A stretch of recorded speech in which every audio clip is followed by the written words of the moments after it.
Dua lahan percontohan seluas 20 hektar yang dijadikan untuk penanaman jagung atau demplot di dua lokasi berbeda dicek oleh PJ Bupati Oku. Pemerintah Kabupaten Oku secara serius menggalakkan penanaman jagung dan pangan lainnya. Program ini sebagai upaya percepatan gerakan Sumsel Mandiri Pangan yang dilakukan oleh Gubernur Sumsel di Oku. Untuk memastikan lokasi lahan penanaman jagung, PJ Bupati Oku Teddy Milwansyah meninjau langsung lokasi. Dari pantauan Teddy, 20 hektar lahan yang menjadi percontohan diharapkan dapat menularkan petani lain untuk ikut menanam jagung. Kabupaten Oku sendiri menurut Teddy serius mewujudkan sentra tanaman jagung dan mewujudkan Sumsel Mandiri Pangan.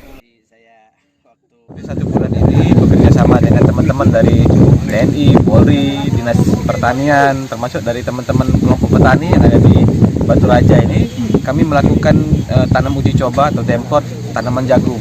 Ini dalam rangka kami ingin membuat Oku ini sebagai sentra jagung, dan yang kedua kami ingin serius untuk mewujudkan program Pak Gubernur soal gerakan Sumsel Mandiri Pangan. Inilah konkretnya bahwa kami Oku ini serius untuk menggarap tanaman jagung.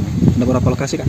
Ini ada 2 lokasi sementara, 10 hektar. Tapi ke depan nanti kalau memang ini berhasil, kita akan jadikan ini virus kepada kelompok tani untuk mereka melakukan treatment yang sama. Kami akan bagi ilmu ini dan kami akan berikan treatment yang sama untuk teman-teman kelompok tani lainnya supaya mereka juga bisa menambah penghasilan, dan tujuan utama kita adalah memakmurkan petani yang ada di Kabupaten Komering Ulu. Kedepan jika percontohan tersebut berhasil, Teddy akan menambah lahan percontohan dan membagikan treatment kepada seluruh petani yang ada di Kabupaten Oku. Ari Pranika, Apal TV.